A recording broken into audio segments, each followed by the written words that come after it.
The garage was my sanctuary. While other kids had playrooms filled with toys and games, I had a workspace cluttered with circuit boards, soldering irons, and endless prototypes of things that existed only in my imagination.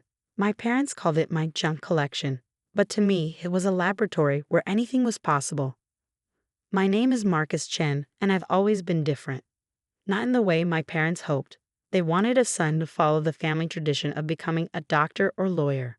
Instead, they got me, a kid who spent weekends taking apart computers and rebuilding them with modifications that made my father's eyes roll. Another waste of perfectly good equipment, he'd mutter every time he found me surrounded by dismantled electronics. My mother would just sigh, that deep, disappointed sigh that seemed to say, "Where did we go wrong?" I was 24 when I first conceived the idea that would change everything. I had just finished my master's in computer engineering, much to my parents' dismay. They had hoped the phase would pass, that I'd eventually see reason and apply to medical school. But I couldn't let go of my dream, creating technology that would change the world. The idea came to me during a late-night coding session. I was working on a project involving neural networks and artificial intelligence when I noticed something unusual in my code. A glitch, but not really a glitch. More like an unexpected pathway, a new way of processing information that I'd never seen before. For the next 6 months, I lived in that garage, surviving on energy drinks and determination. I was developing something revolutionary, an AI-driven adaptive learning system that could recognize and respond to human emotional states in real time. It wasn't just another chatbot or virtual assistant. This was different. This could change how humans interact with technology forever. My parents watched with growing concern as I poured every cent of my savings into the project. I maxed out my credit cards buying components, skipped meals to afford better processors, and worked through nights until my eyes burned from staring at screens. "Marcus, this has gone too far," my father declared one evening, standing in the garage doorway with my mother. "You're wasting your life on this hobby." "It's not a hobby, Dad," I tried to explain, gesturing to the complex array of equipment on my workbench. "This is going to revolutionize human-computer interaction. The applications are endless: education, healthcare, therapeutic support." "Enough," my mother cut me off, her voice sharp with frustration. "Look at yourself. Living in our garage like some kind of hermit, throwing away money on this garbage. Your cousin James just made partner at his law firm. And what are you doing? Playing with toys." I tried to stay calm, to explain the potential of what I was building. "The prototype is almost ready. Once it's working, you'll see." "See what?" My father scoffed. "Another failed experiment. Another waste of time. We didn't pay for your education so you could become some garage tinkerer." The words stung, but I was used to it.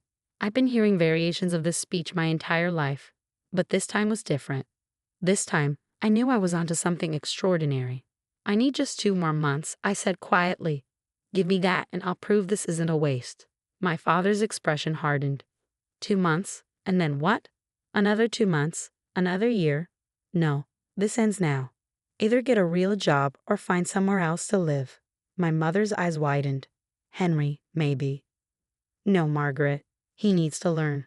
Life isn't about chasing fantasies." I looked at my half-finished prototype, at the years of work scattered across the garage. Then I looked at my parents, standing there with their disappointed faces and crossed arms. In that moment, I made a decision that would alter all our lives forever. "I'll be gone by tomorrow," I said, my voice steady despite the trembling in my hands. My mother's face fell. "Marcus, don't be dramatic. We just want what's best for you." "No," I corrected her. "You want what's best for your image. This isn't about me. It's about what the neighbors think, what our relatives say. Well, I'm done living for your approval." The next morning, I packed everything I could fit into my old Honda Civic. The prototype, my tools, my dreams, all crammed into a car that had seen better days. My parents watched from the kitchen window as I loaded the last box. I found a small apartment across town, more of a closet with a bathroom, really. The rent ate up most of my remaining savings, but it had enough space for my equipment, and more importantly, it was mine. No more disapproving glances, no more comparisons to successful cousins, no more ultimatums. For the next 3 months, I barely slept. When I wasn't working my day job as an IT consultant, I was refining my prototype. Every failure, every setback just pushed me harder. I knew I was close. I could feel it in my bones. Then, on a rainy Tuesday morning at 3:47 a.m., it worked.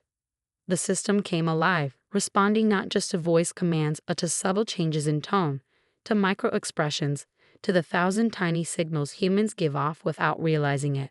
It learned, adapted, and grew more sophisticated with each interaction.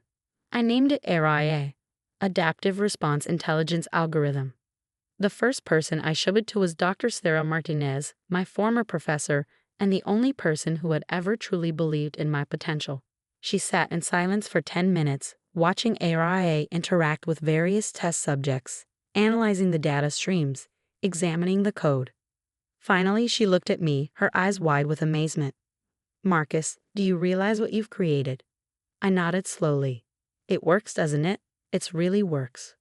She laughed, a sound of pure joy and wonder. "Works? Marcus, this isn't just working. This is revolutionary. The applications for this, my God, the possibilities are endless." "My parents think it's trash," I said quietly. Dr. Martinez shook her head, still staring at the screens. "Your parents are about to realize just how wrong they were. We need to protect this immediately. Patents, copyrights, everything." And then she smiled. "Then we're going to make some calls." The next few weeks were a blur of patent lawyers, NDAs, and meetings with increasingly important people. Word was spreading in the tech community about a breakthrough in emotional AI, and suddenly my phone wouldn't stop ringing. Then came the email that changed everything. "Dear Mr. Chen, I represent Microsoft's AI Development Division. We've heard intriguing things about your work with emotional recognition algorithms. Would you be interested in meeting to discuss potential collaboration opportunities?" I stared at my phone for a full minute, hardly daring to breathe. This was it, the validation I'd been seeking my entire life. But as I thought about responding, an unexpected emotion washed over me. Not joy, not triumph, but a deep, quiet certainty. This was just the beginning. Little did I know, as I typed my response, that my parents were about to discover exactly what their garage tinkerer son had created. And when they did, nothing would ever be the same again. The morning Microsoft's offer became public, my phone exploded with notifications. Tech blogs were buzzing with speculation about the revolutionary emotional AI that had caught the attention of industry giants. My small apartment, which had felt like exile just months ago, was now command central for what was quickly becoming a bidding war. I sat at my makeshift desk, staring at the latest offer on my screen, $89 million. The number felt surreal, like something from a dream. But this was real. Microsoft wanted AIA, and they weren't the only ones. That's when the first text arrived from my mother. "Marcus, we saw the news. Please call us." I set my phone down without responding. 10 minutes later, another message. "Son, we need to talk. Your father and I are worried about you making hasty decisions." I almost laughed. Now they were worried about my decisions. After months of silence, after calling my life's work garbage, after kicking me out of the house, now they wanted to talk. Dr. Martinez called around noon. "Marcus, have you seen the counter offers? Google just entered the bidding, and there's serious interest from Apple." I rubbed my temples, feeling overwhelmed. "Sarah, I don't know what to do. This is bigger than anything I imagined." "Don't make any decisions yet," she advised. "Let them compete. What you've created is worth more than they're offering." The doorbell rang. Through my apartment's thin walls, I could hear multiple voices in the hallway. I knew who it was before I even looked through the peephole. There they stood, my parents, dressed in their Sunday best, wearing the forced smiles they usually reserve for important social occasions. My mother clutched her designer handbag like a shield. My father's hand was raised to knock again. For a moment, I considered not answering. But I knew this confrontation was inevitable. I opened the door. "Marcus." My mother stepped forward for a hug, but stopped when I didn't move to embrace her. "We've been so worried." "Have you?" I kept my voice neutral. "That's funny, because I haven't heard from you since you kicked me out." My father cleared his throat.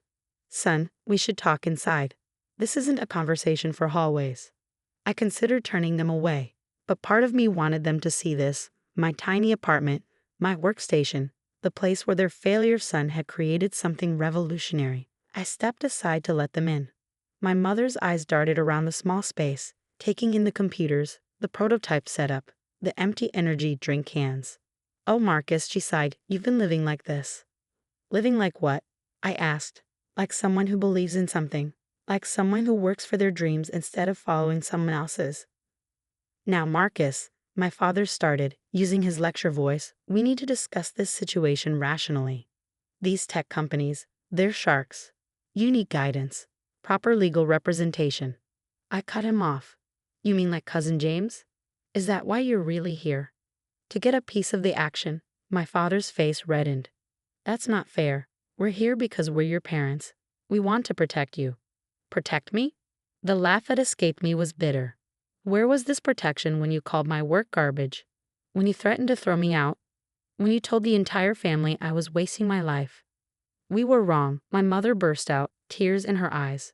We were wrong, okay? Is that what you want to hear? We didn't understand what you were doing, but now that Microsoft is offering millions, suddenly my hobby is worth your time. The room fell silent. My father sat heavily on my worn couch, looking older than I remembered. My mother clutched her handbag tighter, mascara smearing slightly as she wiped her eyes. We're still family, she whispered. Doesn't that mean anything? Before I could respond, my phone buzzed. Another email from Microsoft, marked urgent. The offer had gone up to $95 million, with additional performance bonuses and a guaranteed position leading the development team. I looked at my parents, really looked at them. My father, who had never once asked me to explain my work. My mother, who had compared me to more successful relatives at every family gathering. They sat there now, not with pride in what I'd achieved, but with desperate calculation in their eyes. Family, I said slowly, means supporting each other even when there's nothing to gain. Family means believing in someone even when their dreams don't match your plans. Family means being there during the struggle, not just showing up for the success. Marcus, please, my mother started, but I held up my hand. I'm going to say this once, I continued, my voice steady. I'm not taking legal advice from Cousin James. I'm not letting you manage my money. I'm not giving you a chance to control this part of my life. My father stood up, his face darkening. You're making a mistake. You need us. No, I corrected him. I needed you. I needed you when I was working nights in the garage. I needed you when I was eating ramen noodles to afford components. I needed you when everyone else said I was crazy. But you weren't there. I walked to the door and opened it. I have a meeting with Microsoft's legal team in an hour. I think you should leave. Son, my father tried one last time. We can fix this. We're still family. I looked him in the eye. Family isn't something you get to be only when it's convenient. Goodbye, Dad. After they left, I sat down at my workstation. Aria's interface glowed softly, waiting for input. I thought about all the nights I'd spent talking to it, teaching it to recognize human emotions, to understand the subtle complexities of human interaction. Aria, I said softly, analyze emotional state.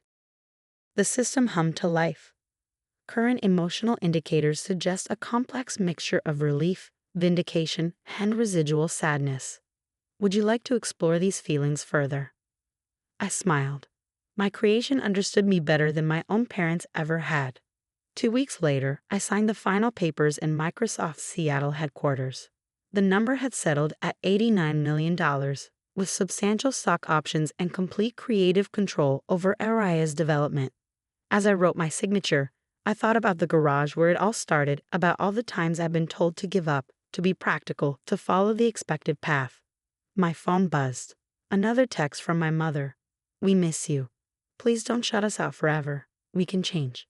I didn't respond immediately. Instead, I opened my laptop and wrote an email to Dr. Martinez, outlining my plans for a scholarship fund, one specifically designed for young inventors whose families don't support their dreams. I decided to name it the Garage Tinkerer's Grant. Maybe my parents would never truly understand or approve of my choices. But somewhere out there, another kid was sitting in a garage, surrounded by junk, dreaming up something amazing. And thanks to my worthless invention, they might get the chance I never had to pursue their dreams with support instead of scorn. As for my parents, they still send messages occasionally, usually when my name appears in tech news or when Aria reaches new milestones. I read them, but I rarely respond. Some bridges, once burned, can't be rebuilt with money or belated acceptance. Besides, I'm too busy revolutionizing human-computer interaction to worry about family drama. Aita is now being integrated into everything from educational software to mental health applications, helping millions of people in ways my parents never imagined possible. Sometimes, late at night in my new lab, much bigger than that old garage, I think about what my father said about life not being about chasing fantasies. He was right, in a way. Life isn't about chasing fantasies, it's about turning them into reality, even when no one else believes you can. And that's exactly what I did.